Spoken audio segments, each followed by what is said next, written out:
Imagine finding a simple coin in your pocket that could be worth thousands of dollars today.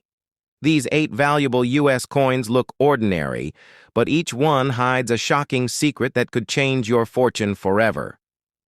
The story of the 2011 Jefferson nickel is not just the story of a small 5-cent piece of metal, but it is the continuation of more than 70 years of American history that began when President Franklin Delano Roosevelt and his administration decided that the nation's circulating coinage needed a symbol of continuity, strength, and democracy in the face of global turmoil, and that Thomas Jefferson would become the face of the nation's 5-cent coin back in 1938, when the Jefferson nickel was first struck.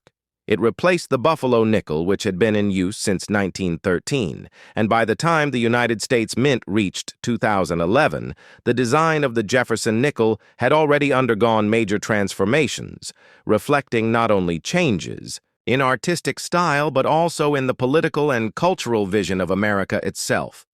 The year 2011 marks a special chapter in this long-running series because by then, the nickel carried the forward-facing portrait of Jefferson created by sculptor Jamie Franke, which had been introduced in 2006 as part of the Westward Journey series redesigns.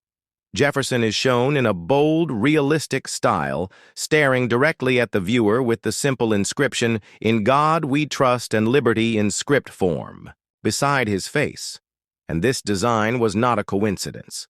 It was chosen to show Jefferson's character as a man of vision, a statesman and an author of ideas whose contributions to the American experiment in liberty were as vital in the 21st century as they were in the 18th. When collectors today look at the 2011 Jefferson nickel, they are looking at a coin struck at 2 major facilities, the Philadelphia Mint and the Denver Mint, with tens of millions of examples released into circulation and a smaller number struck in San Francisco as proof issues for collectors.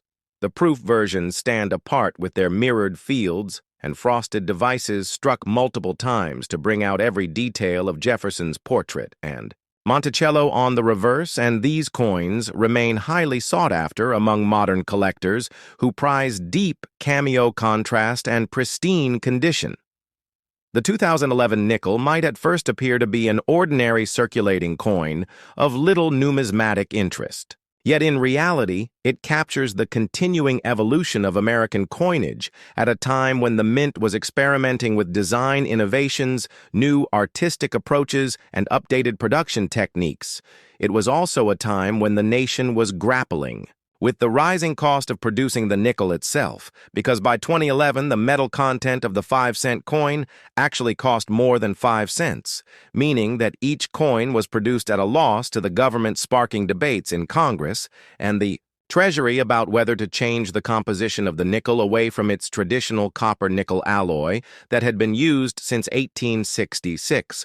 From a collector's perspective, the story of the 2011 Jefferson nickel is not only about design and economics, but also about rarity, condition, and variety. While hundreds of millions were struck, only a fraction survive in gem, mint state condition free of bag marks, scratches or weak strikes, and those high-grade pieces certified by professional services, such as PCGS or NGC, can command strong premiums, particularly in grades MS67 and above. In addition, errors and die varieties are an important part of the narrative off-center. Strikes, die cracks, double dies, and other minting mishaps in 2011 nickels are of special interest to specialists who hunt through rolls and bags searching for the next discovery that could make a seemingly ordinary 5-cent piece into a rare collectible worth far more than face value. To understand the significance of the 2011 nickel, one must step back and appreciate the long arc of the Jefferson nickel itself. For over 7 decades, this coin has served as a miniature canvas on which America has displayed its values, its leaders, and its history. Thomas Jefferson remains one of the most complex and influential figures in American history, the principal author of the Declaration of Independence, the 3rd President of the United States, the founder of the University of Virginia, the diplomat and thinker who helped shape the philosophy of democracy itself. When you hold a 2011 Jefferson nickel, you are holding more than money. You are holding a piece of American identity and continuity in the broader context of American coin collecting modern issues. Like the 2011 Jefferson nickel may not at first generate the same excitement as the great rarities of the past, such as the 1913 Liberty Head nickel or the 1937 D three-legged buffalo nickel, but they represent an important frontier in numismatics. Today, because modern coins tell us how the mint adapts to new technology, how it balances tradition with innovation, and how it navigates the economics of producing small change in an era when digital money and electronic payments are rapidly replacing coinage altogether. The collector who studies the 2011 Jefferson nickel is studying not only its physical attributes, its weight of 5 grams, its diameter of 21.2 millimeters, its alloy of 75% copper and 25% nickel, but also its cultural context. The debates about cost of production, the ongoing fascination with Jefferson as a symbol, and the artistry of the mint engravers, who continue to refine and reinterpret his image decade after decade. If one were to create a complete documentary-style presentation stretching across 2 hours, the narrative would include the origins of the Jefferson nickel series in 1938, the wartime silver alloy nickels of 1942 through 1945, the return to standard composition in 1946, the design stability that lasted through 2003, the dramatic Westward Journey series of 2004 and 2005, which broke with tradition to honor the bicentennial of the Lewis and Clark expedition, and then the introduction of the forward-facing Jefferson design in 2006, that continues into 2011 and beyond. Each of these eras builds toward the 2011 issue, which stands as a modern representation of a historic coinage series. One could then expand into the production statistics, the mintages from Philadelphia and Denver, the survival rates in high grade, the nuances of proof and satin finish issues, the market values in circulated, uncirculated, and certified conditions, the most notable error coins found in 2011 issues, and the way collectors pursue them through roll hunting and cherry-picking at coin shows the script could further explore the economics of coin production. The political debates over changing the composition of the nickel, the cost of metal and minting in the 21st century, and how this little coin fits into the larger story of America's changing relationship with cash and currency. Finally, the story of the 2011 Jefferson nickel is ultimately a story of continuity in a rapidly changing world. While technologies evolve and economies shift, the coin serves as a reminder of America's roots, its leaders, its values, and its artistic heritage. Jefferson stares at us from the obverse not as a figure of the distant past, but as a presence that still challenges us to think about liberty, democracy, and the meaning of the American experiment. Imagine holding in your hand a small copper coin minted in 1953, a wheat penny, whose face value was just 1 cent, but whose story stretches across generations of American history, economic change, artistry in coin design, and the subtle mysteries of numismatics. This is not just a penny. It is a window into the post-war era, a time when America was finding its footing after World War II, when prosperity was rising, but also when global tensions of the Cold War were beginning to shape the world. The wheat penny of 1953 tells us about how coins were made, the metal they were struck from the mints that produced them, the artistry of Victor David Brenner, who first designed the Lincoln cent in 1909, and the enduring symbolism of wheat, ears that represented American agriculture strength and growth. In those years, every coin in circulation carried a message far greater than its face value. The story of the 1953 wheat penny begins with its design. On the obverse, we find Abraham Lincoln, the beloved 16th president immortalized on the cent since 1909. The Lincoln cent was the first U.S. coin to bear the portrait of an actual person, breaking away from the classical allegories of liberty that had dominated coinage for over a century. Brenner's design placed Lincoln facing right with the word liberty to his left and the date to his right above him, the motto, "In God We Trust," which had been appearing on coins since the Civil War era. What makes this coin iconic is the reverse. with its two simple wheat stalks, one on each side, framing the words 1 cent and United States of America, along with the motto E pluribus unum. This wheat design would last until 1958 before being replaced in 1959 by the Lincoln Memorial reverse. But beyond the design lies the real depth of history. The 1953 wheat penny was minted at 3 locations: Philadelphia, Denver, and San Francisco. Each mint left its own small mark of history. Philadelphia coins carried no mint mark. Denver pennies bore a D, and San Francisco pennies and S collectors today seek out these varieties not only for their differences, but for their relative rarity. The Philadelphia Mint produced over 256 million coins. Denver struck more than 700 million, while San Francisco produced a more modest 181 million. In total. Over 1 billion wheat pennies were struck in 1953, which speaks to the incredible demand for small change in post-war America. The metal content of these coins is another layer of their story, struck in 95% copper and 5% tin and zinc. These coins carry within them the last full era of copper cents, before the dramatic changes of the 1970s and 1980s, when rising metal costs would lead to pennies being made primarily of zinc. The feel, weight, and tone of a 1953 cent speaks to an earlier age, when coins carried substance, when every clink in the pocket resonated with real metal. The historical backdrop of 1953 adds even greater meaning. Dwight D. Eisenhower was president. The Korean War had just ended, the Cold War was heating up, and the American economy was booming.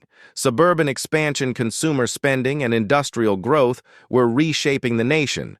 Coins were everywhere: vending machines, buses, corner stores, pay telephones. All required pennies, nickels, and dimes.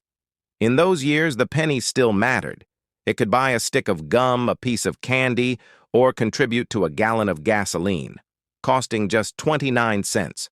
When we study a 1953 wheat penny, we are not only studying metal, but also the daily life of millions of Americans. For collectors, the value of the 1953 wheat penny varies dramatically depending on its condition. While most circulated examples are worth only a few cents to perhaps $1. Pristine examples, uncirculated with full red luster, can fetch far more, especially those certified by grading services like PCGS or NGC.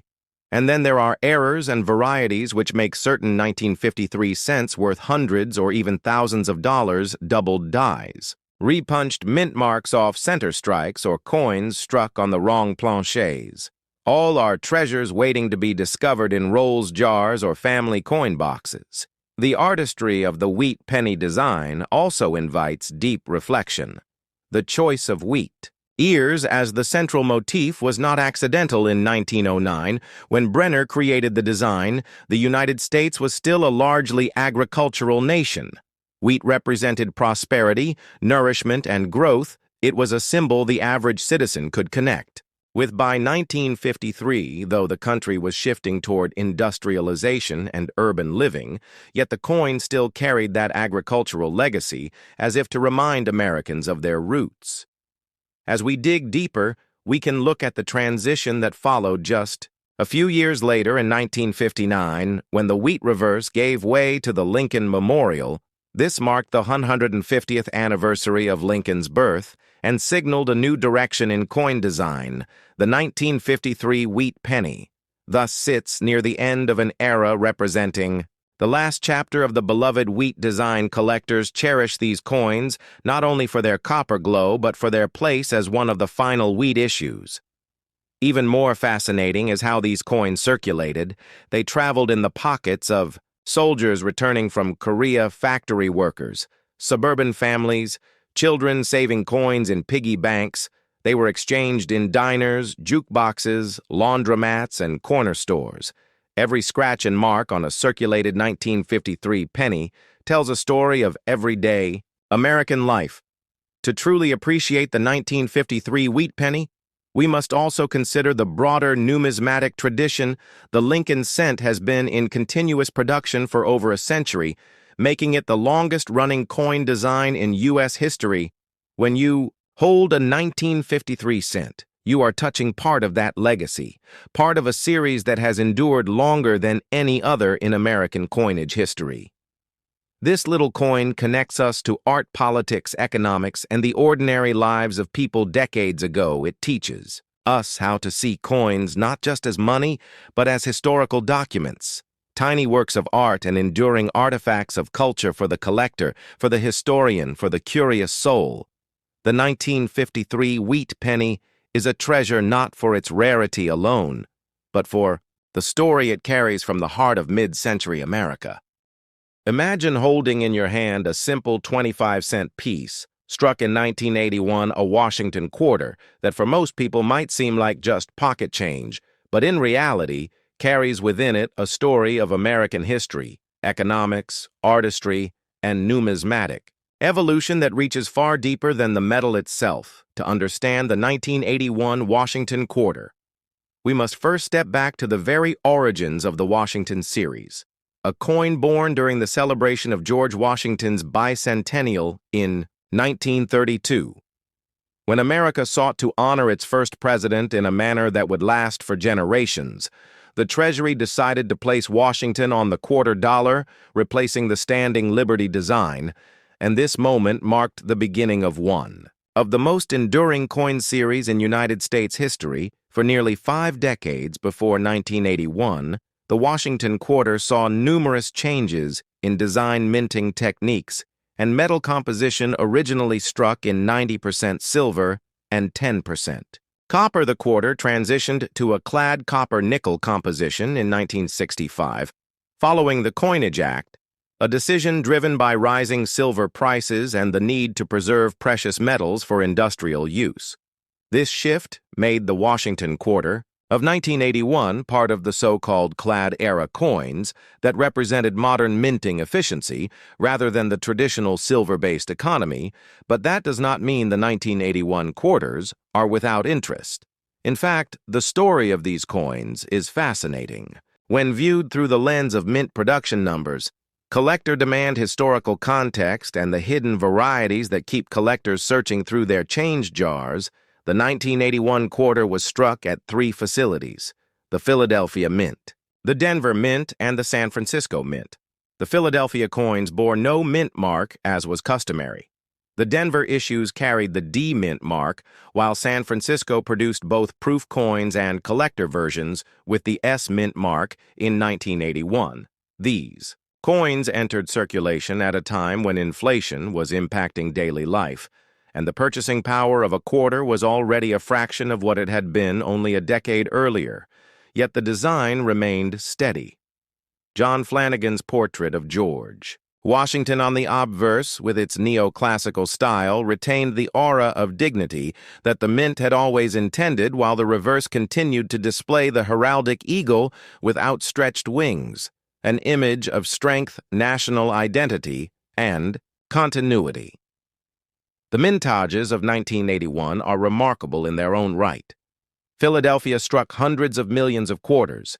Denver likewise produced vast numbers, ensuring that these coins would be plentiful in circulation.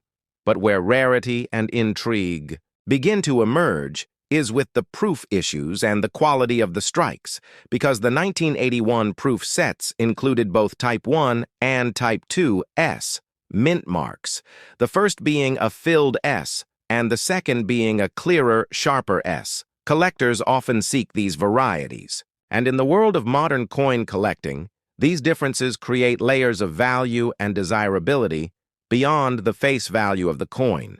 In terms of historical importance, 1981 was situated in an era of American transition. The Reagan administration had just begun bringing new directions in economic policy, military buildup, and renewed patriotism. The coinage of the time became symbols of this shift, an era when everyday currency was no longer tied to precious metals, but still held cultural and historical weight. To understand the significance of the 1981 quarter in a numismatic sense, one must dive into grading standards, errors, and the fascinating anomalies that collectors prize coins struck off center: double dies, weak strikes, and High-grade mint state examples can turn a seemingly ordinary 1981 quarter into a piece worth far more than its denomination. For example, finding a 1981 Washington quarter graded MS-67 or higher by PCGS or NGC can place its value into the hundreds, due to scarcity at that pristine level. Even more so for proof examples with cameo or deep cameo designations, which show the contrast between frosted design elements and mirror-like fields. The artistry of the Washington quarter, though often overlooked, is essential to the narrative. Flanagan's design has been critiqued, debated, and defended for decades. Some argue that Laura Garden Fraser's original design for the Washington bicentennial should have been chosen instead. But Flanagan's portrait, carried through to the end of the 20th century, anchoring American coinage in a classical style, the 1981 coin, therefore serves as a bridge between eras. It embodies the steadfastness of tradition, yet exists firmly in the modern-clad era. Its story is not just about metal content or circulation, but about the philosophy of American coinage, how the mint balances artistry production demands and the economic realities of the nation to stretch this history into a full-length exploration. One must also dive into the collecting culture of the early 1980s. Coin shows were thriving, price guides were becoming increasingly influential, and publications like the Red Book were essential for hobbyists. The Washington Quarter series became a staple of albums and folders where collectors could hunt for each date and mint mark filling pages with the fruits of their labor, and the 1981 issues were no exception. They may not be the rarest, but they provided essential steps toward the larger challenge of completing the series. When you place the 1981 Washington Quarter into its broader historical tapestry, you uncover stories of minting technology, advances in die-making, the shift from hand engraving to computer-assisted processes, and the refinement of planche preparation that shaped the coins we see today. Even the luster of a high-grade 1981 quarter tells us something about how the mint was perfecting its process of mass production while attempting to maintain visual appeal to bring collectors and historians alike into the deeper narrative. One might also examine how these coins circulated what they could buy in 1981 compared to today, and how inflation and economic shifts have altered the value of everyday currency. A quarter then could purchase a phone call, a small snack, or contribute meaningfully to daily transactions. But today, the same coin often feels insignificant, underscoring how currency has shifted from tangible purchasing power to largely digital transactions. Yet through all of this, the Washington Quarter of 1981 still circulates, still serves as a piece of living history in pockets and coin rolls across the country. In conclusion, the 1981 Washington Quarter is not just another piece of pocket change. It is a window into American history, minting practices, artistry, economic change, and the collecting passion that continues to thrive decades later. To tell its story fully is to tell the story of America in 1981 and the enduring legacy of a coin series that has stood the test of time for nearly a century. And that is why, when you look closely at a Washington Quarter from 1981, you are not just seeing 25 cents, you are holding a piece of history that continues to inspire collectors, historians, and everyday citizens alike. In the world of American coinage, there are certain years that may seem ordinary at first glance, but upon closer inspection they carry with them a deeper story, and one such year is 2002, when the Lincoln penny continued its role as one of the most widely recognized and collected coins in United States history, and for a YouTube channel dedicated to rare coins and the fascinating details that lie beneath the surface. The 2002 Lincoln cent is a subject that offers layers of history, economy, artistry, and cultural meaning that can easily unfold into a 2-hour narrative that keeps viewers engaged and captivated. Now imagine beginning with the origins of the Lincoln penny itself, a coin first introduced in 1909 to commemorate the 100th anniversary of Abraham Lincoln's birth, designed by Victor David Brenner, whose initials VDB sparked controversy that lives on among collectors. This small copper coin quickly became more than just currency. It became a symbol of American ideals and the connection of a nation to one of its most beloved presidents by 2002. The Lincoln cent had already crossed nearly a full century of circulation, undergoing changes in composition design and minting practices. And yet it still carried Brenner's Portrait of Lincoln, a constant face in American pocket change throughout wars, depressions, social upheavals, and technological revolutions. The hook comes alive when we step into 2002 itself, a year that represented a turning point in the United States. Mint's journey as it balanced tradition with modernity. Collectors know that while the 2002 Lincoln penny may not appear as rare as coins struck decades earlier, it is precisely the small details the mint marks the minting process, the errors, the condition, and the historical context that make this year worth diving into for hours on end. For instance, the coinage of 2002 saw continued use of the copper-plated zinc composition, a change that had been instituted back in 1982 when the rising cost of copper forced the mint to shift away from the traditional bronze alloy. So every 2002 penny is in fact a reflection of an economic decision made 20 years earlier, tying it back to the inflationary pressures of the late 20th century, and giving us a chance to explore how global markets and resource scarcity can change even the smallest objects we take for granted. From here, the story deepens into the specific minting history of the 2002 Lincoln penny, with coins struck at Philadelphia, Denver, and San Francisco, each carrying its own significance. The Philadelphia and Denver coins entered circulation in the hundreds of millions, but it is in the subtle differences in strike quality, die wear, and error varieties that collectors find treasure. The San Francisco Mint produced proof coins in limited numbers, highly polished with mirrored surfaces and sharp details designed specifically for collectors. These proof sets are windows into the artistry of the mint and represent a contrast to the mass production of business strike coins. Each of these aspects could take an entire segment of a 2-hour video breaking down how proofs are made, how they differ from circulation coins, and how even a single proof penny from 2002 in pristine condition can be valued significantly higher than its face value. Another layer comes from the culture of coin collecting itself. By 2002, the modern collector community was thriving. The internet had already transformed the way coins were bought, sold, and studied. Online forums, auction houses, and grading services had given collectors new tools to analyze coins from every angle.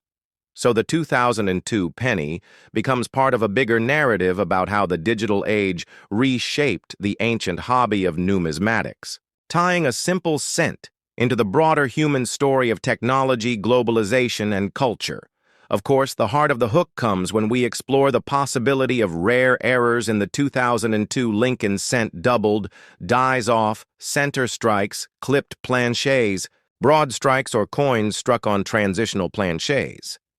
These minting mistakes are the stuff of legends among collectors because they turn what appears to be a common coin into a valuable rarity worth hundreds or even thousands of dollars. A long deep dive into how these errors occur inside the mint's presses, how quality control sometimes fails, and how eagle-eyed collectors discover them in pocket change can keep an audience glued to the screen.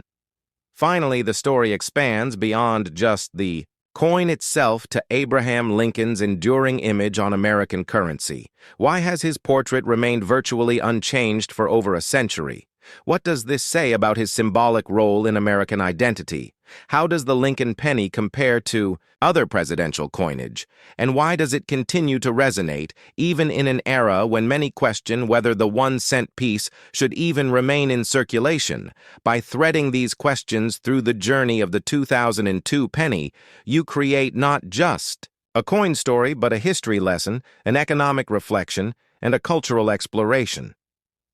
This is the kind of hook that can stretch into a 2-hour professional history documentary for YouTube.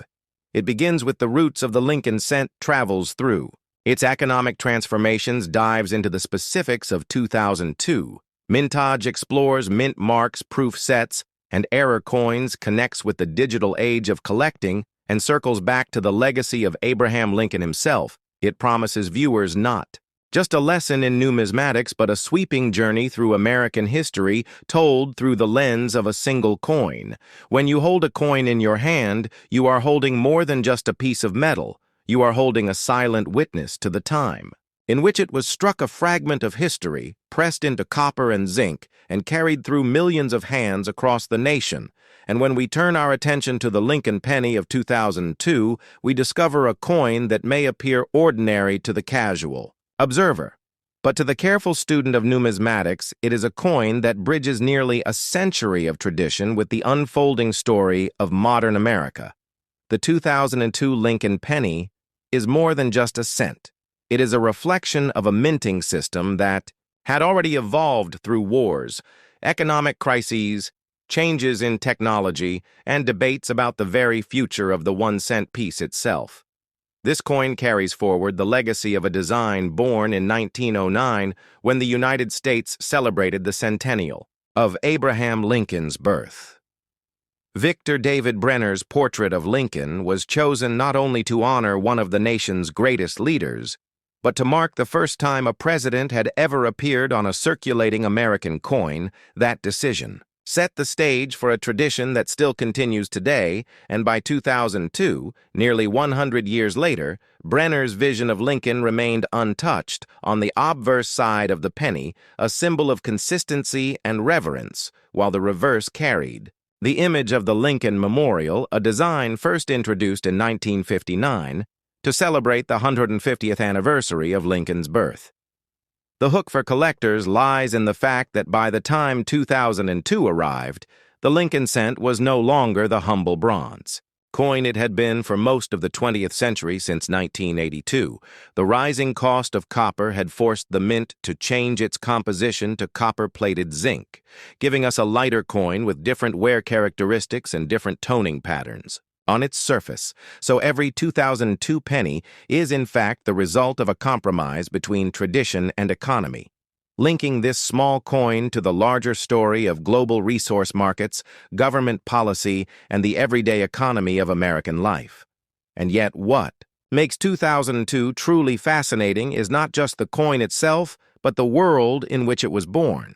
This was a period of transition for the United States Mint, which had to balance enormous production numbers with growing collector demand for proof sets and special issues. It was a time when millions of ordinary pennies rolled out of Philadelphia and Denver, destined for circulation, while the San Francisco Mint struck proofs in carefully controlled conditions designed to appeal to collectors who demanded beauty and perfection. It was also a year when coin collecting itself was being reshaped by the internet as auction houses, forums, and grading companies moved into the digital age, creating an entirely new way for collectors to hunt down rarities and share discoveries. The 2002 penny thus becomes a portal into the story of numismatics in the 21st century. But what truly grips the imagination and what can fuel hours of discussion are the errors and varieties of the 2002 Lincoln cent for every year of mintage. The presses of the mint sometimes produce coins that are slightly or even dramatically different from what was intended. Doubled, dies-off center strikes, broad strikes, clipped planchets, transitional errors. All of these can transform a coin worth just 1 cent into a treasure valued in the hundreds or even thousands of dollars. The thrill of finding such a piece is what drives collectors to examine their change under magnifying glasses and microscopes. And in 2002, this pursuit was no different. The possibility of discovering a rare variety tucked away in circulation is what keeps this year alive in the minds of hobbyists. And then there is the enduring face of Abraham Lincoln himself, his portrait on. The penny has now outlasted wars, economic depressions, political upheavals, and even debates about whether the cent should be abolished. It has been carried by school children, soldiers, workers, and presidents. It has been lost in couches collected, in jars and passed along in countless small acts of trade and charity. To tell the story of the 2002 Lincoln penny is to tell the story of a nation that still honors Lincoln's memory on its smallest coin, and to ask why, after nearly a century, his image remains the most familiar face in American coinage. The story of the 1965 Lincoln penny, also known as the Lincoln Memorial Cent, is one that carries with it not only the history of the coin itself, but also the broader history of American coinage economic challenges, social movements, and technological advances in minting. And it all begins in a decade that was unlike any other, the 1960s, a time when the United States was shifting politically, culturally, and economically, and when the very coins people carried in their pockets reflected both tradition and change. The Lincoln cent had first been introduced in 1909 as a celebration of the centennial of Abraham Lincoln's birth, and it was the first widely circulating American coin to feature the portrait of a real historical person rather than an allegorical figure, and this alone marked a turning point in the way Americans thought about the symbols on their money. And by the time we arrive at 1965, the Lincoln cent had already become an everyday fixture, a coin everyone used daily, and yet its design, its composition, and its role in society were in flux like never before. To understand the 1965 penny, one must first understand the coinage crisis of the early 1960s, because America was facing a shortage of silver, a shortage of coinage, metals, and an unprecedented demand for coins due to booming commerce and population growth. Silver coins like dimes, quarters, and half dollars were being hoarded by the public as silver prices rose, and the United States Mint was struggling to meet demand. Banks and businesses were reporting shortages, and Congress began debating how to reform the nation's coinage system, and in 1965, sweeping changes were enacted. The Coinage Act of 1965 eliminated silver from the dime and quarter and reduced the silver content in the half dollar. The new clad coinage system was born, and while the cent was not made of silver, its production was tied to the overall needs of the mint. The cent had been composed of 95% copper and 5% zinc and tin since the mid-19th century, and that composition held through 1965. But the mint was under enormous pressure to reduce backlogs, to streamline production, and to prevent hoarding. One decision made during this period which directly affected the 1965 penny was the temporary removal of mint marks from all coins. From 1965 through 1967, mint marks were deliberately left off to discourage collectors from pulling coins out of circulation. The government believed that coin collecting was contributing to the shortage, so for 3 years no coin carried a mint mark, which is why the 1965 Lincoln cent has no mint mark. Regardless of whether it was struck in Philadelphia, Denver, or San Francisco, it became a coin stripped of its identity in a way, and yet that anonymity itself makes it historically significant. When you hold a 1965 penny, you are holding the product of a federal policy designed to change public behavior and address a nationwide crisis. But beyond that historical policy context, the coin itself retains the artistry and legacy of its designer Victor David Brenner, whose portrait of Lincoln first appeared in 1909. Brenner's design featured Lincoln in profile facing right, modeled after a photograph taken by Matthew Brady, and it was originally paired with 2 wheat stalks on the reverse from 1909 until 1958. But in 1959, to commemorate the 150th anniversary of Lincoln's birth, the reverse was redesigned by Frank Gasparo to feature the Lincoln Memorial, and thus, the 1965 penny bore this updated reverse design, showing the monument in Washington, D.C., a powerful national symbol itself.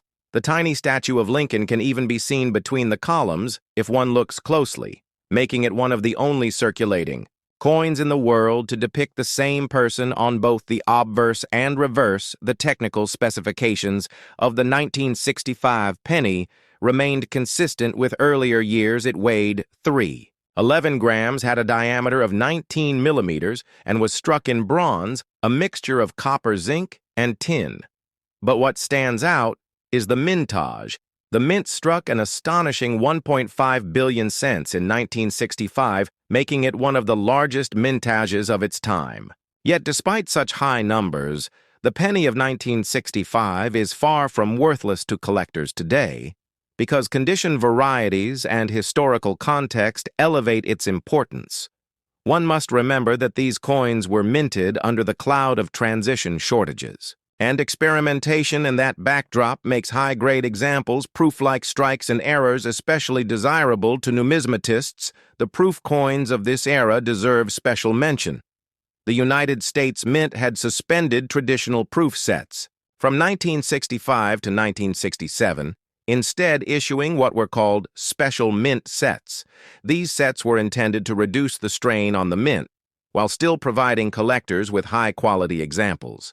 The 1965 Special Mint set, Lincoln Cent, is therefore unique. It does not have the deeply mirrored finish of traditional proofs, but rather a satin-like finish that distinguishes it from regular circulation.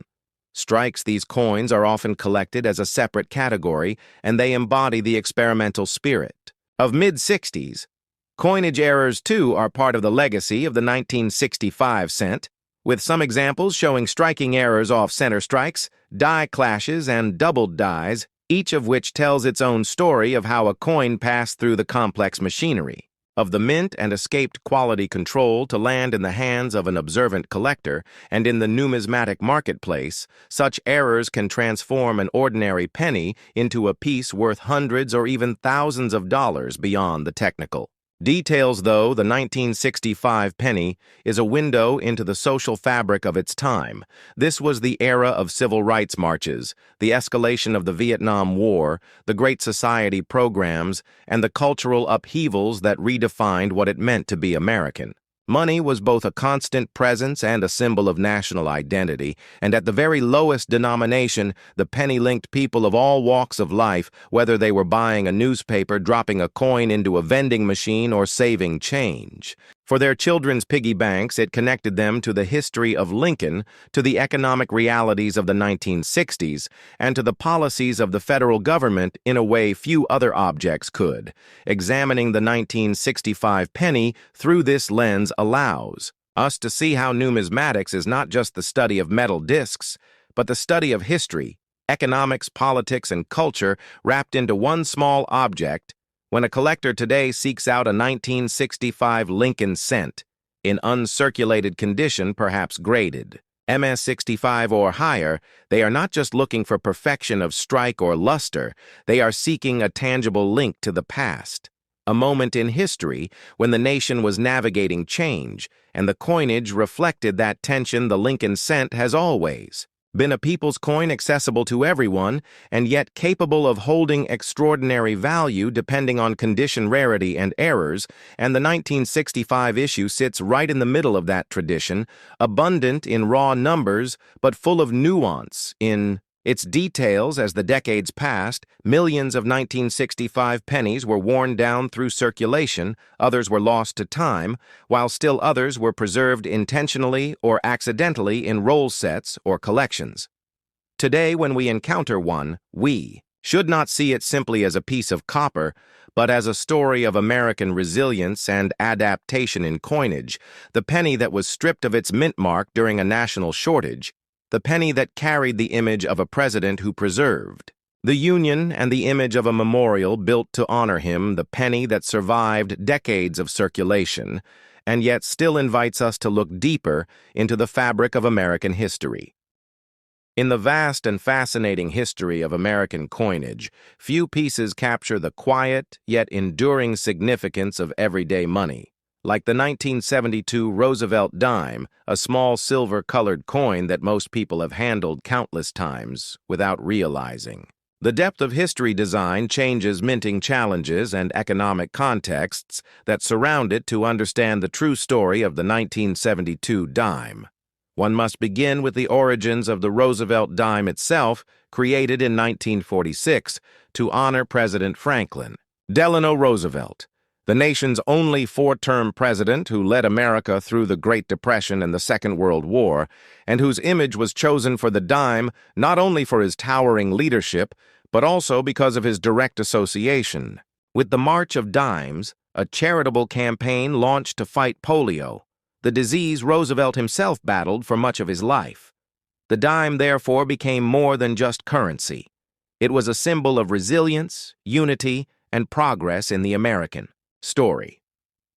By the time the 1972 issue rolled off the presses, the United States was in a period of change. The nation had already transitioned away from silver coinage following the Coinage Act of 1965, and the dime was now struck in a copper-nickel clad composition with an inner core of pure copper sandwiched between outer layers of nickel. This change was critical to preserve the nation's silver reserves, which were being depleted by rising demand and hoarding. So when you hold a 1972 dime, you are looking at a coin that represents the new era of modern coinage, no longer tied to precious metal content, but instead reflecting practicality, mass production, and the economic realities of the late 20th century. The coin was struck at 3 mints, Philadelphia, Denver, and San Francisco, and each had its own story. Philadelphia dimes of 1972 carried no mint mark in keeping with tradition.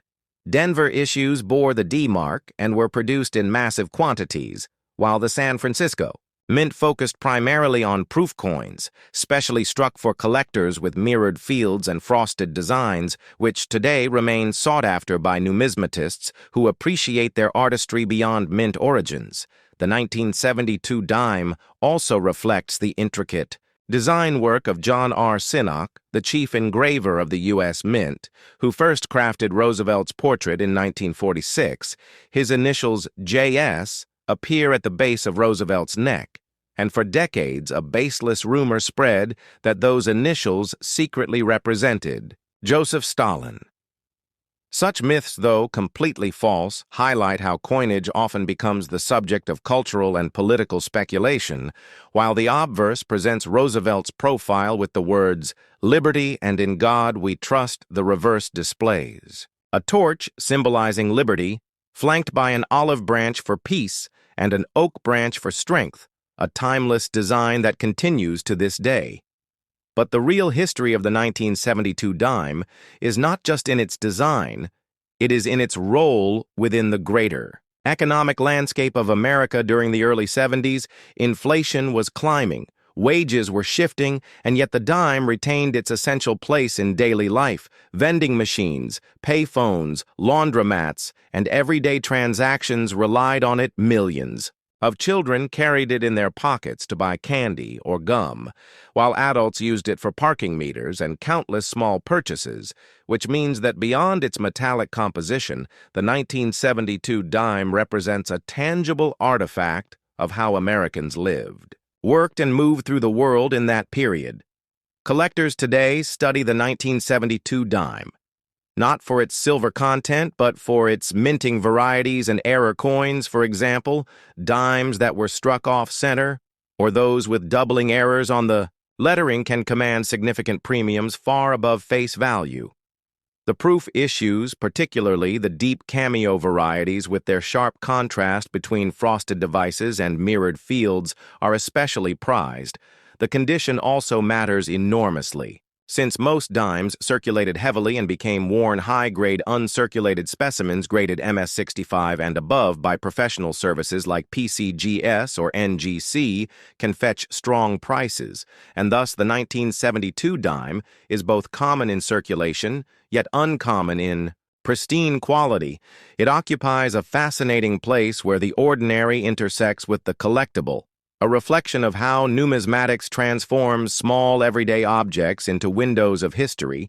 To tell the story of this coin is to tell the story of a nation transitioning through post-war prosperity, civil rights struggles, the Vietnam era, and an economy adjusting to modern realities, all while Roosevelt's steady gaze on the dime reminded Americans of resilience, courage, and progress. The coin's journey from the presses of the U.S. Mint into pockets, purses, banks, and collections ties together millions of individual lives across decades.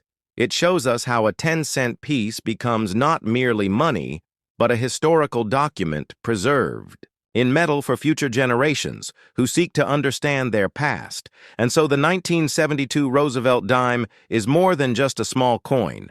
It is a legacy of design, of leadership, of economic change, and of the shared experiences of countless Americans whose hands it passed through, making it a truly rare American coin. Not because it is scarce in number, but because of the rare and enduring story it tells about a country and its people. The 1972 Roosevelt dime is a small coin, but behind its modest size lies an entire world of meaning and history that most people overlook. And to understand its place in numismatic heritage, we must travel back in time, not just to 1972, but decades before, when President Franklin Delano Roosevelt was alive, leading the United States through some of the most turbulent and transformative moments in modern history.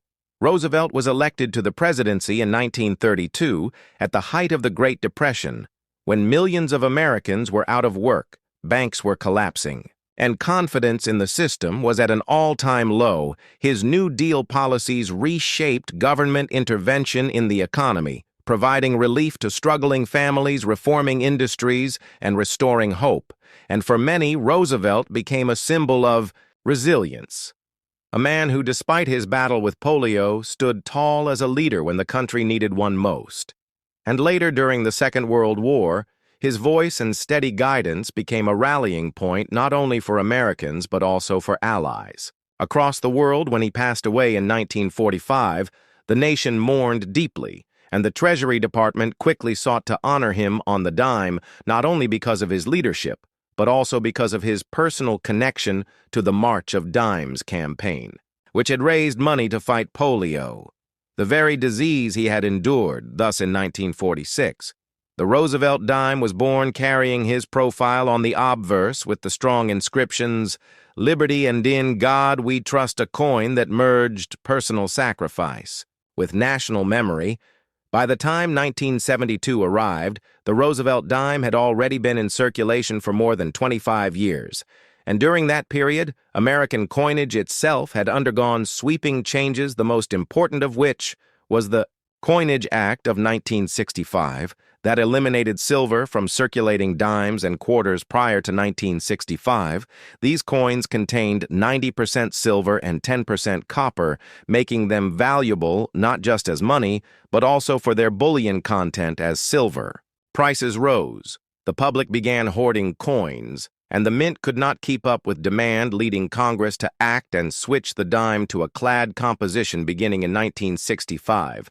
The dime was now made of an inner copper core, bonded to outer layers of nickel, a sandwich-like structure that gave the coin its silvery appearance, while drastically lowering costs.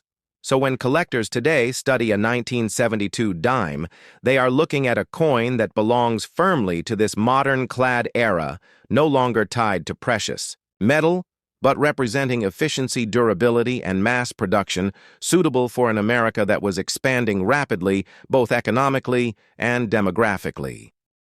Imagine holding in your hand a small copper coin struck in the year 1937, a penny that at first glance may seem like just another piece of pocket change, but in reality carries with it the weight of American history, economic struggle, artistry, and the legacy of one of the most recognized coins in the world, the Lincoln cent. This 1-cent coin is more than just a monetary tool. It is a story frozen in copper, a witness to the Great Depression, the New Deal, the slow recovery of the American economy, and the shifting tide of global events that would soon lead into the turmoil of World War II. The year 1937 itself stands as a critical moment in American history. Franklin Delano Roosevelt was serving his second term as President of the United States. His policies were reshaping American life.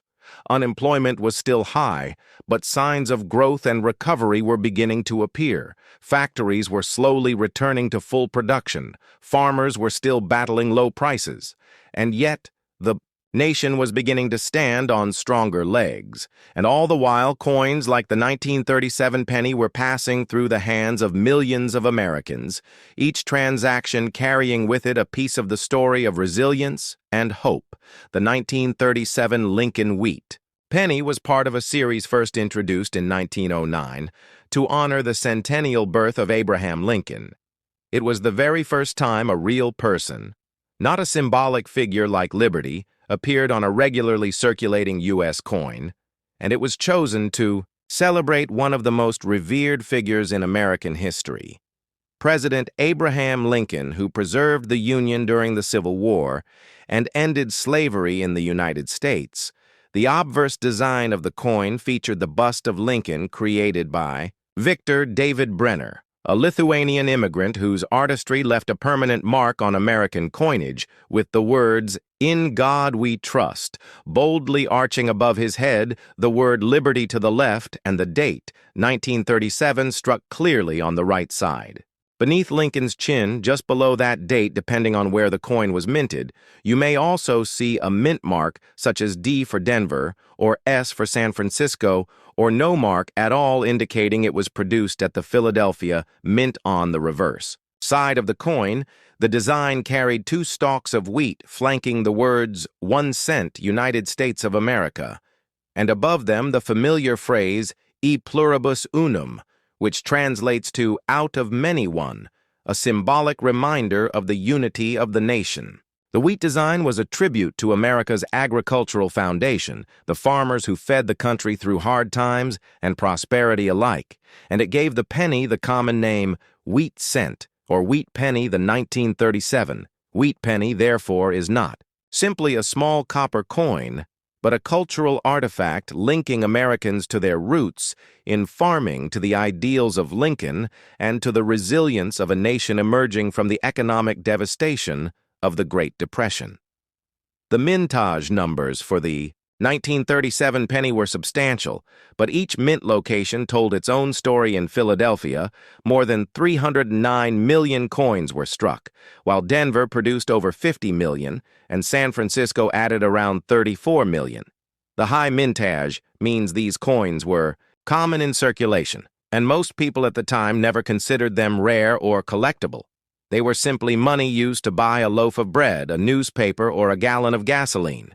Yet today, collectors see them through an entirely different lens. Because while common examples may not be extremely valuable, the coin becomes much more significant when we examine its condition, mint errors, and historical background. The 1937 penny is composed primarily of copper with a small amount of tin and zinc.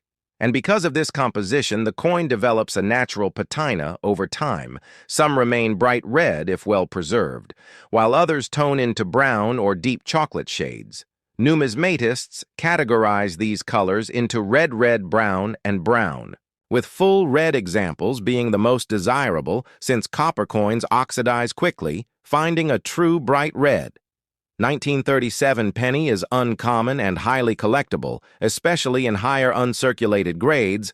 Collectors rely on grading systems like those of the Professional Coin Grading Service and the Numismatic Guarantee Company, which rank coins on a 70-point scale, with 70 representing a perfect, flawless coin errors, and varieties also add intrigue to the story of the 1937 penny. Like all coins of the era, small mistakes during minting could produce rare anomalies that today are highly sought after by collectors. Examples include doubled die obverses, where the date or lettering appears; doubled repunched mint marks, where the D or S mint marks were punched more than once, creating shadows or distortions; and off-center strikes, where the coin design is visibly shifted due to a misaligned planche. These errors often went unnoticed by the public at the time, but decades later, collectors prize them as unique, one-of-a-kind pieces within the series. Beyond the technical aspects of mintage and errors, the true importance of the 1937 penny lies in its historical backdrop. Consider the American family of that time balancing recovery from the darkest years of the Depression, with growing concerns about political instability abroad. Europe was witnessing the rise of fascism, and Adolf Hitler's power in Germany was reaching dangerous new heights. Yet in the United States, people held Tightly to everyday life, children traded wheat pennies in schoolyards, shopkeepers counted them in their tills, and citizens saved them in jars at home, unknowingly preserving a piece of history for future generations. The penny symbolized continuity and trust in the American economy during uncertain times as the years passed. Many of these pennies circulated heavily, wearing down Lincoln's features and the fine lines of the wheat stalks, but others survived in pristine rolls tucked away by careful hands. Those survivors now allow collectors and historians to study not only the artistry of the design, but also the narrative of America's journey through the late 1930s. For numismatists, the 1937 penny offers both accessibility and depth. It is common enough that beginners can easily obtain one, yet complex enough in its varieties and conditions to fascinate advanced collectors for decades. So when we hold a 1937 penny today, we hold more than just a coin. We hold a story of artistry created by Victor David Brenner. We hold a piece of Franklin Roosevelt's America. We hold the struggles of the Depression and the quiet resilience of farmers, workers, and families. We hold the transition of America from hardship to growth, from isolation to a looming role on the world stage. And above all, we hold a direct connection to Abraham Lincoln, the man whose legacy of unity and freedom is forever immortalized in copper. This tiny coin becomes a doorway into understanding a nation at a turning point in its history, a story that can indeed fill hours with rich detail and meaning. And it is for this reason that the 1937 penny deserves not just to be collected, but to be studied, remembered, and appreciated as one of the great treasures of American coinage. In the year 1966, Australia witnessed one of the most significant transitions in its economic and cultural history, the changeover from the British-influenced pound system to a uniquely Australian decimal currency, and among the very first coins struck to symbolize this new beginning was the Australian 10-cent coin of 1966, a coin that today not only holds monetary value, but also stands as a lasting historical artifact representing the nation's leap into modernity. To truly understand the importance of the 1966 10-cent piece, we must first take ourselves back to the world before decimalization, when Australians used pounds, shillings, and pence, a system inherited from centuries of British tradition. It was a system that, though functional, had grown increasingly outdated and cumbersome as global trade and the influence of modern economies advanced. Many nations had already shifted toward decimal currency systems that made calculations simpler and more efficient, and Australia, in the mid-20th century, realized that if it were to thrive economically in a modern world, it needed to abandon its old ways. The government under Prime Minister Robert Menzies and later Harold Holt pushed forward with the bold plan to introduce decimal currency, and on February 14, 1966, a day remembered as Decimal Day, Australians woke to a completely new money system. The pound was replaced with the dollar and cents, and with it came a fresh range of coins, including the 10-cent coin, which would soon become one of the most widely used coins in the land. The design of the 1966 10-cent coin was entrusted to Stuart Devlin, a master craftsman and artist whose designs would become iconic symbols of Australian life. Devlin chose the image of a lyrebird for the reverse of the coin, a bird native to Australia, known for its extraordinary ability to mimic sounds from the natural world, as well as man-made noises, such as camera shutters, chainsaws, and even human voices. The lyrebird represented not only the beauty of the Australian environment, but also its uniqueness, something that set the nation apart from others in the world. The obverse of the coin bore the effigy of Queen Elizabeth II, sculpted by Arnold Machin, reinforcing Australia's status as a constitutional monarchy, while also signaling the country's ties to the Commonwealth. What makes the 1966 10-cent coin especially significant to collectors today is that it was among the very first coins produced in mass under the decimal system, minted in both Australia and abroad, to ensure there were enough coins to serve the public. The Royal Australian Mint in Canberra began production, but so too did the Royal Mint branches in London and the Royal Canadian Mint in Ottawa.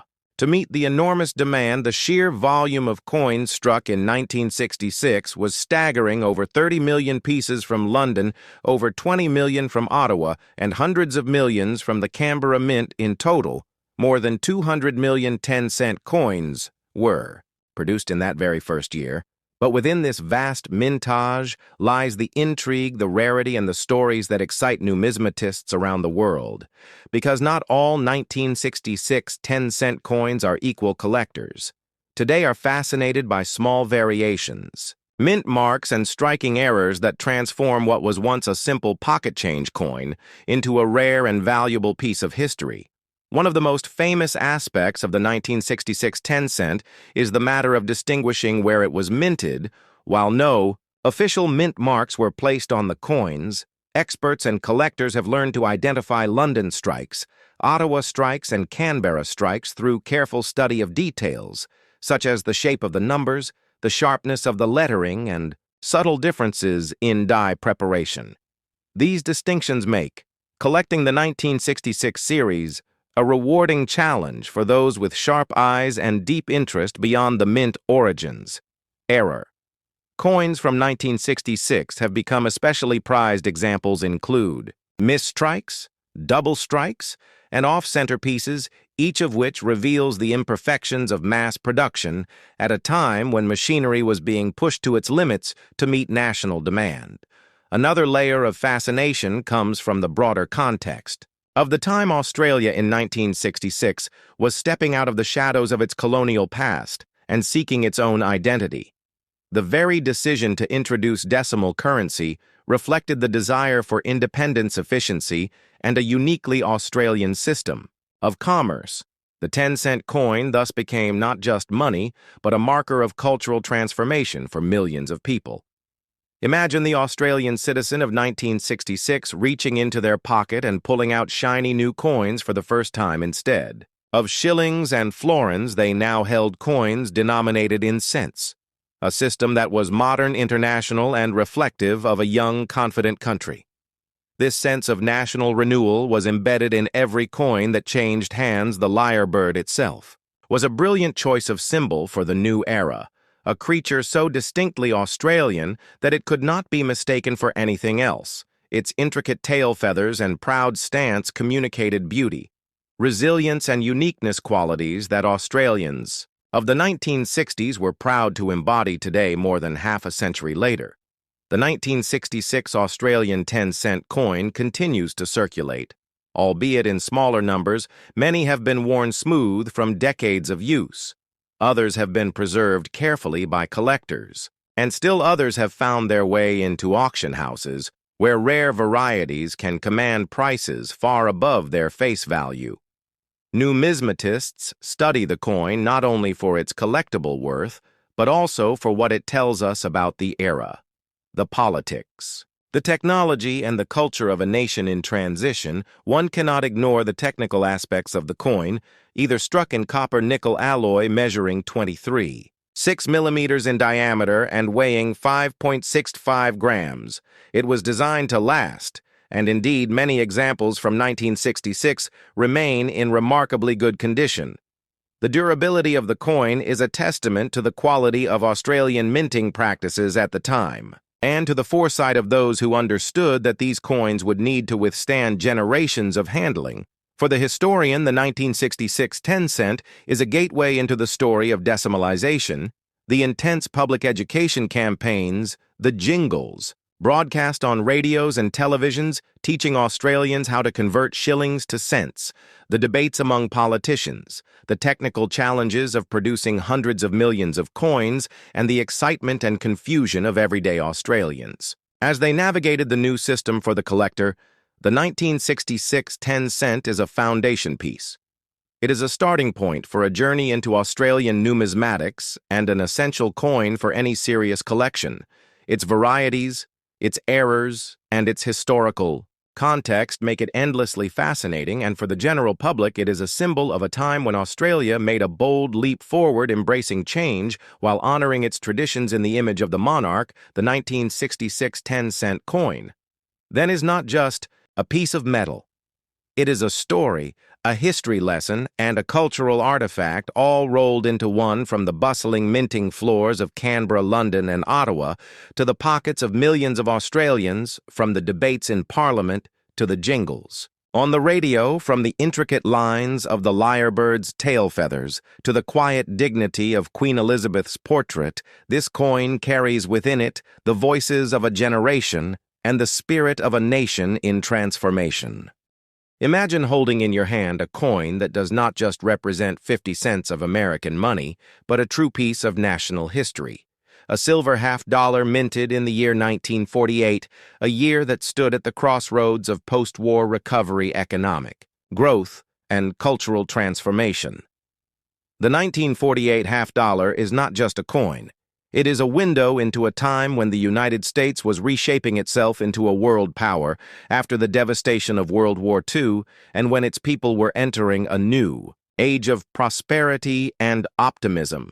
And yet, even as the nation turned its gaze toward the future, the designs and symbolism etched into the coins of that era continued to carry echoes of the nation's past traditions and values.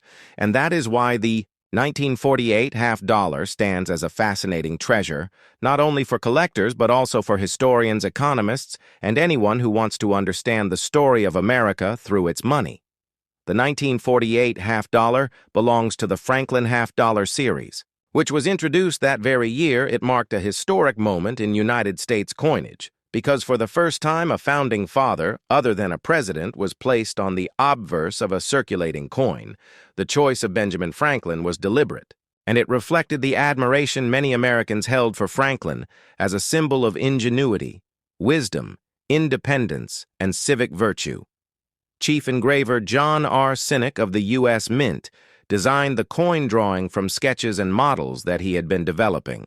In the 1940s, Sinek sought to capture Franklin's intellectual seriousness and dignified presence, and the design chosen depicted a profile portrait of Franklin facing right on the reverse. The Liberty Bell dominated the design, a powerful emblem of American freedom, with a small eagle placed to the right, as required by law. The Liberty Bell was especially meaningful in 1948, when the nation was still celebrating victory in war and embracing its democratic ideals.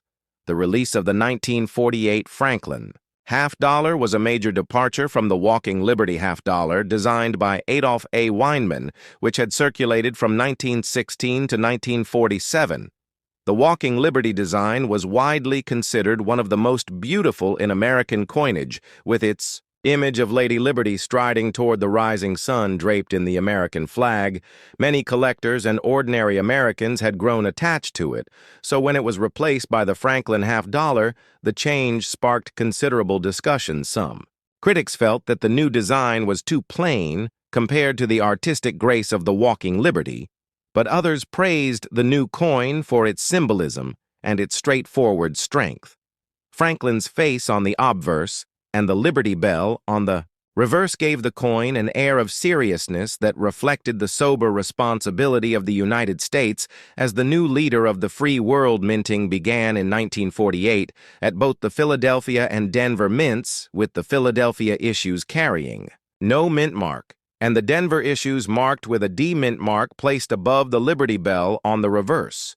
These two mint locations produced millions of Franklin $50, but as is always the case in numismatics, not all coins survive in equal numbers and not all coins survive in equal condition. Collectors value the 1948 $50 highly, not only because it was the very first year of the Franklin series, but also because well-struck examples with full details, especially full bell lines on the Liberty Bell, are particularly difficult to find. The presence of full bell lines means the horizontal lines across the Liberty Bell's lower half are sharply and completely visible, which indicates an excellent strike such coins command strong premiums in the collector market because they represent the ideal expression of Sinek's design. The year 1948 itself gives further historical depth to this coin. The United States was in the early years of the Cold War. The Marshall Plan had just been launched to aid in the recovery of Europe. The Berlin airlift was underway as American and Allied pilots delivered food and supplies to the people of West Berlin, blockaded by the Soviet Union. At home, the United States was experiencing economic expansion, suburban growth, and a rising birth rate that would fuel the baby boom era. Coins minted during this time did not just circulate as money, they passed from hand to hand in diners, in factories, in newly built suburban grocery stores. And in the pockets of servicemen and students alike, the Franklin half-dollar of 1948 therefore carries the fingerprints of a generation that built modern America. Collectors often study the details of these coins with a meticulous eye, examining mint marks strike quality luster and signs of wear over time. Philadelphia mint issues are generally considered somewhat easier to find in higher grades than Denver mint issues, but both have their challenges. Coins that remain in uncirculated condition, especially those graded by professional services like PCGS or NGC, can fetch impressive prices. The rarity increases dramatically when one seeks specimens with deep mirror-proof-like surfaces, or those rare examples with cameo contrasts in proofs, which were not widely available to the public at that time since proof coinage production for the Franklin series would not resume until 1950. This makes the 1948 issues strictly business strikes, adding to their collectible intrigue from a cultural perspective. The 1948 Franklin half-dollar represented more than money. It reflected the ideals of science, reason, and liberty embodied by Franklin, who himself was a scientist, inventor, diplomat, and statesman. Franklin's legacy as a man who strived to improve society through knowledge and civic responsibility made him a fitting choice for a nation positioning itself as a leader in the modern world. The Liberty Bell, with its famous crack, stood as a reminder that liberty is never perfect. Never.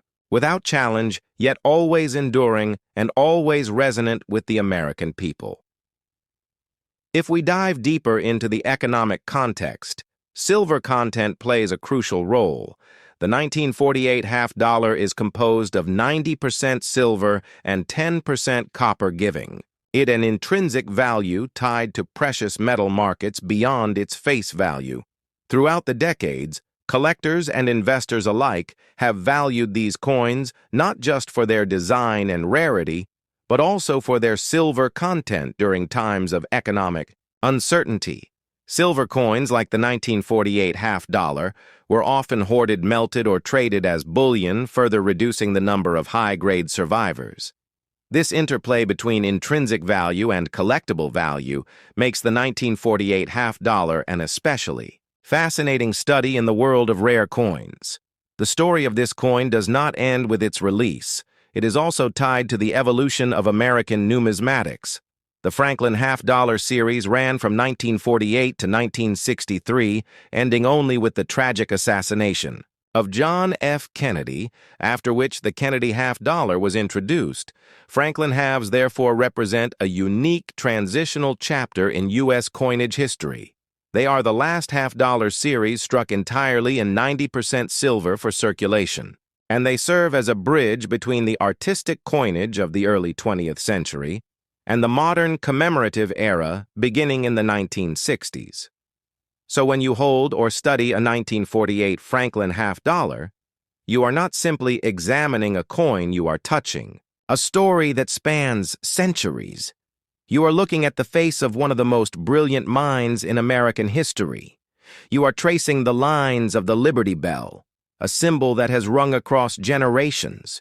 You are feeling the weight of silver that has connected economies for thousands of years, and you are stepping back into a time when America stood at the threshold of becoming a global power. A coin like this is not just a collectible. It is a history lesson, a work of art, and a treasure, all in one.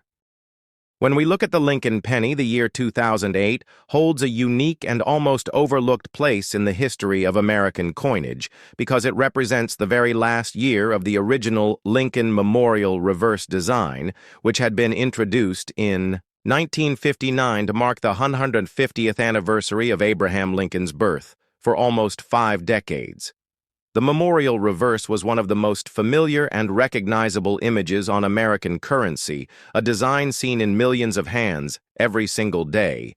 But the 2008 issue is more than just another year in the long line of pennies. It is in many ways a farewell to an era, a coin that bridges the end of one chapter and the anticipation of another, because just 1 year later in 2009, the United States Mint would release the highly celebrated bicentennial Lincoln Cent program with 4 separate designs each depicting a chapter in Lincoln's life. So when collectors talk about the 2008 penny, they are not only speaking about the technical aspects of mintage or the variations of condition, they are talking about a historic bookend that closes the story of nearly 50 years of the memorial design and sets the stage for a national celebration of Lincoln's legacy. But what makes the 2008 Lincoln penny even more fascinating is that it comes during a time when the coin itself was undergoing significant controversy regarding its very existence. The rising cost of copper and zinc, the metals used to produce the coin, had created a paradox, where the face value of 1 cent was less than the cost of production, sparking intense debates about whether the penny should continue to be minted at all, while many argued for its elimination. Citing inefficiency, others defended it passionately. As a cultural symbol tied to American history and commerce, this economic and political context makes the 2008 penny not only a collectible piece of currency, but also a witness to a debate about the future of American money from a numismatic perspective. The 2008 Lincoln Cent is available in several different striking qualities, including the standard circulation strike, the satin finish coins from mint sets, and the proof issues that were struck with mirrored fields and frosted devices. What truly excites collectors are the high-grade examples with strong luster and minimal marks. Coins graded at the highest levels like MS-67 or PR-70 can command strong premiums in the collector marketplace, especially with the added appeal of being the final year of the memorial design.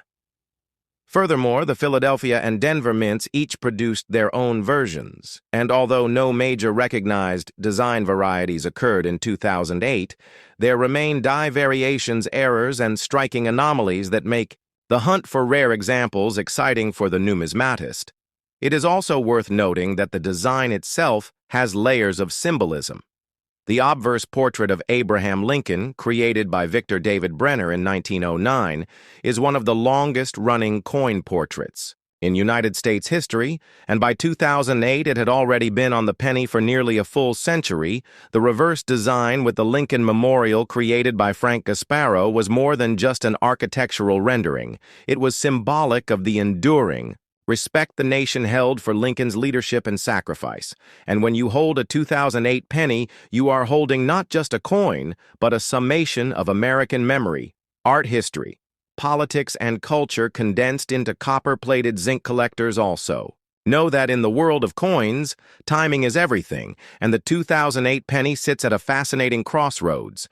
It closes the chapter of the memorial design while simultaneously raising anticipation for the 2009 Lincoln bicentennial cents, and it does so at a time when the United States Mint was expanding collector programs, experimenting with new minting technologies, and engaging with a growing numismatic audience across the country and the world. So when we discuss the 2008 penny, we are discussing far more than a coin.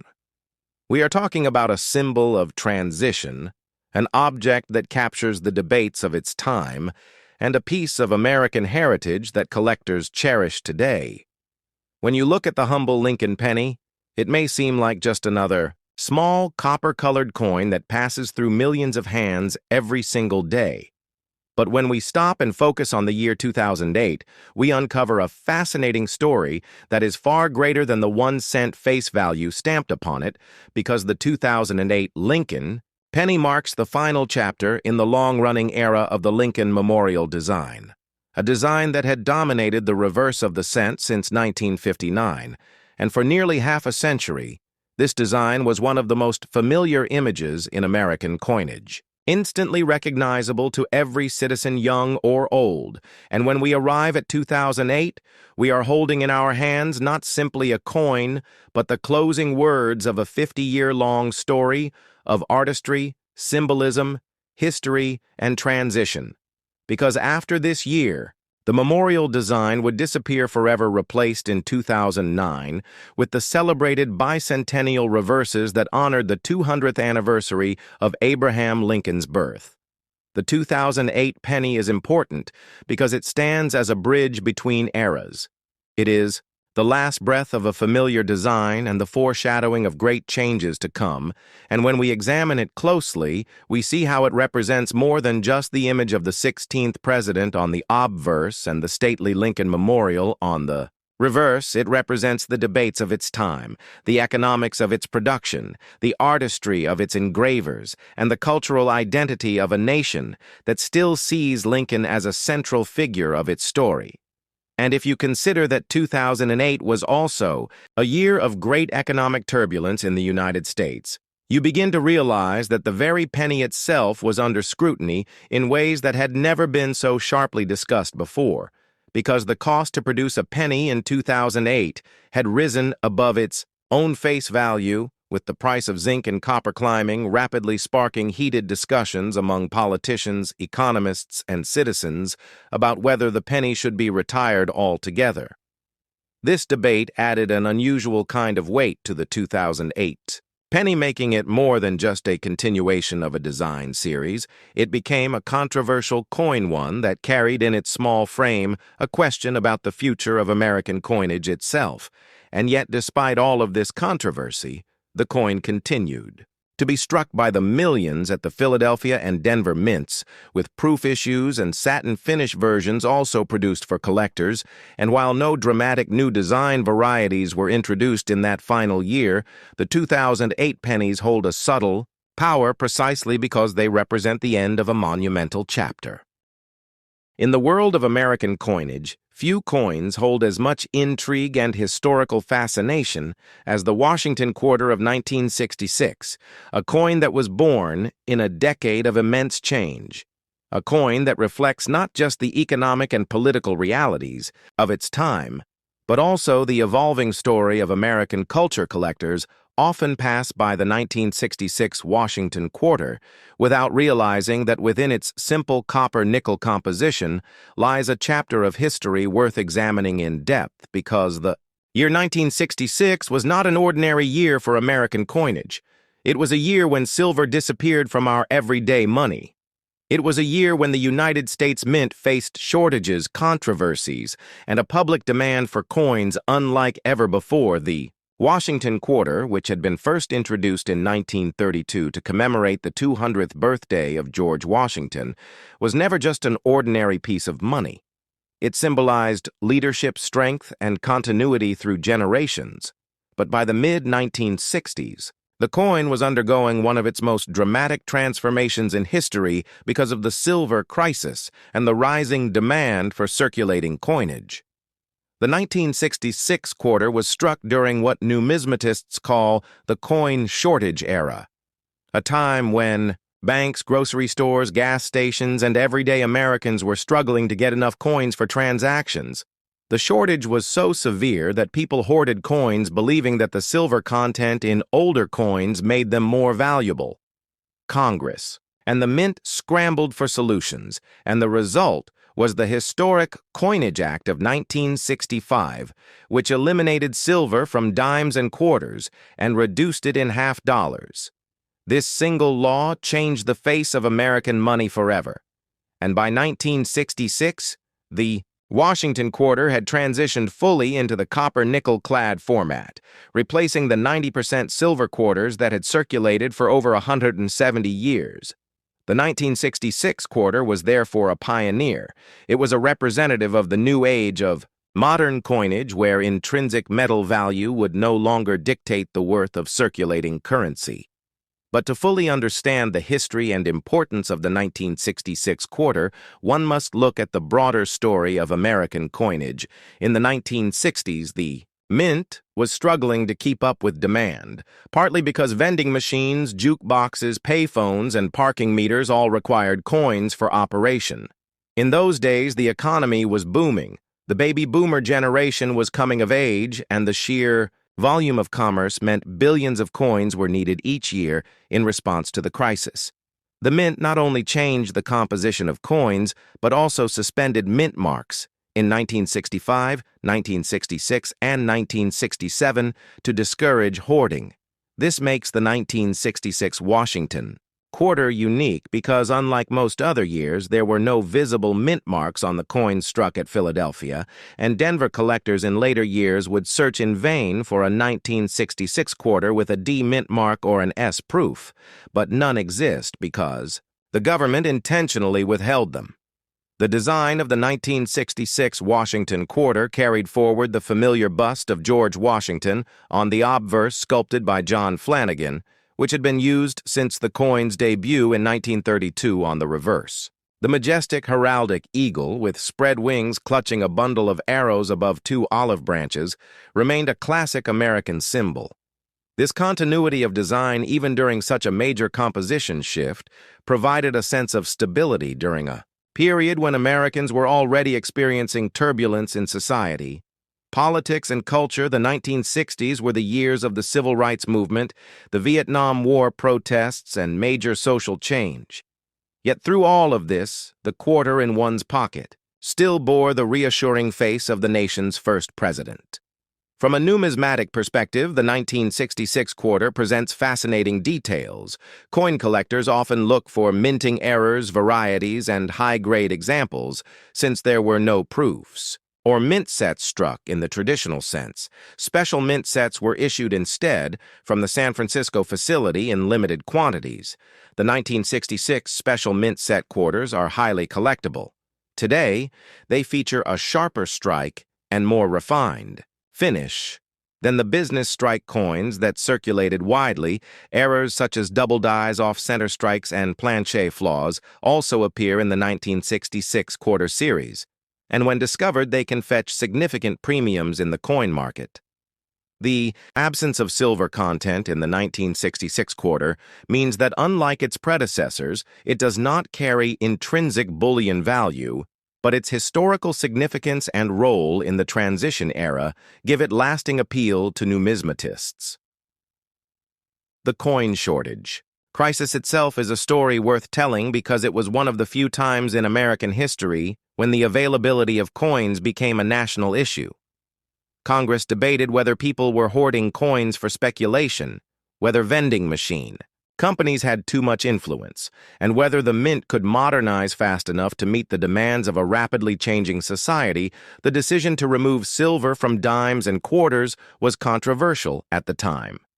Many Americans believed the coins would not be accepted without silver content. But by 1966, as the copper nickel-clad quarters began circulating widely, people adapted surprisingly quickly, and the fear that the new coins would fail to gain trust faded away. Today we can look back at the 1966 Washington quarter as a marker of that transition. It tells the story of how the United States finally separated the intrinsic value of its coinage from its face value, entering the modern era of fiat coinage. Collectors today often ask what makes the 1966 quarter valuable. The truth is that in most circulated conditions, it remains a common coin worth only its face value. However, in high, uncirculated grades, especially those graded Mint State 66 or higher by professional grading services, the 1966 quarter can command strong premiums. This is because of the difficulty in finding well-struck examples with clean surfaces. Since the mint was striking billions of coins to meet demand, quality control was not always consistent. Coins from the special mint sets can also bring higher values, especially in pristine condition when combined with certain errors such as a double die obverse or a misaligned die. The 1966 quarter can become a rare prize for collectors. But beyond value and rarity, The 1966 Washington quarter deserves attention because it captures the essence of American resilience in the face of change. It represents a moment when the nation decided to innovate, to let go of centuries of silver coinage tradition, and to embrace a new economic reality. It reminds us that even the smallest objects in our pockets can tell grand stories about who we are, where we have been, and where we are going. Every 1966 quarter that still circulates today is a living artifact, a tiny piece of American history that connects us directly to the struggles and decisions of the mid-20th century. As we dive deeper into the story of the 1966 Washington quarter, we will explore the economic background that forced the change. In coinage, the technical challenges the mint faced in developing and producing clad coinage, the role of politics in shaping the Coinage Act of 1965, the reactions of the public and collectors to the new quarter, and the continuing legacy of this transition period in numismatics by examining historical documents, congressional records, mint reports, and collector accounts. We uncover a story not just about metal and money, but about trust, innovation, and adaptation. The 1966 Washington quarter is more than a coin. It is a witness to history, a bridge between the Silver Age and the modern age of American coinage, and a reminder that every coin in our hand holds a story worth telling. The year was 1945. A year that carried the weight of both victory and devastation, a year that marked the closing chapter of the Second World War and the beginning of a new global order. And yet in the middle of this monumental year of history, the United States Mint quietly produced a coin that would become a piece of everyday life and also a marker of that era's spirit. The 1945 Lincoln Wheat Cent. This humble 1-cent piece minted in Philadelphia, Denver, and San Francisco was struck at a time when the United States stood at a crossroads between wartime sacrifice and peacetime rebuilding, and in every way the 1945 wheat penny tells a story of America's resilience, its economy, its culture, and its people. The obverse of the coin continued to feature the enduring profile of Abraham Lincoln, a design first introduced in 1909 by Victor David Brenner, to commemorate the 100th anniversary of Lincoln's birth, and by 1945, this portrait was more than just a likeness. It had become a national symbol, one that Americans looked upon daily in their pockets as they endured. Rationing worked in factories, supported soldiers overseas, and prepared for life after the war on the reverse. Two simple wheat stalks framed the words, 1 cent United States of America, flanked by E pluribus unum, meaning out of many one. This design represented both simplicity and strength during an age when every ounce of copper, every moment of labor, and every resource had to be carefully allocated to support the war effort. But by 1945, something important had changed for the wheat cent for 3 years. From 1942 to 1944, the mint had experimented with alternative metals for the penny because copper was needed for ammunition shell casings and other wartime materials. In 1943, the famous steel penny was struck, a coin with a zinc-coated steel core that looked silvery and unusual compared to the traditional bronze cent by 1944.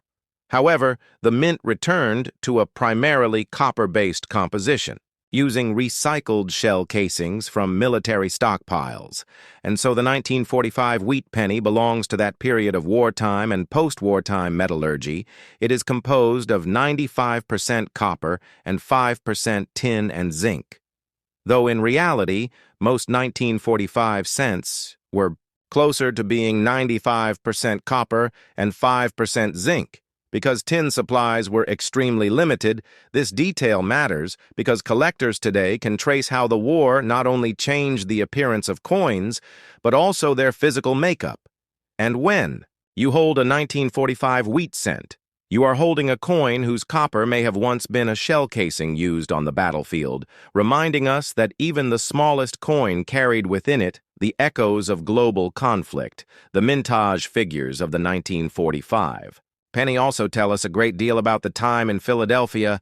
The main mint produced more than 1 billion of these coins, an enormous number that reflected both the booming American economy at the end of the war and the need for circulating currency. As millions of soldiers returned home and re-entered civilian life in Denver, the mint struck over 266 million coins, and in San Francisco more than 181 million. All told, the 1945 wheat cent is one of the most common wheat pennies of the era, yet despite its abundance, the coin is cherished by collectors not simply because of rarity, but because of context.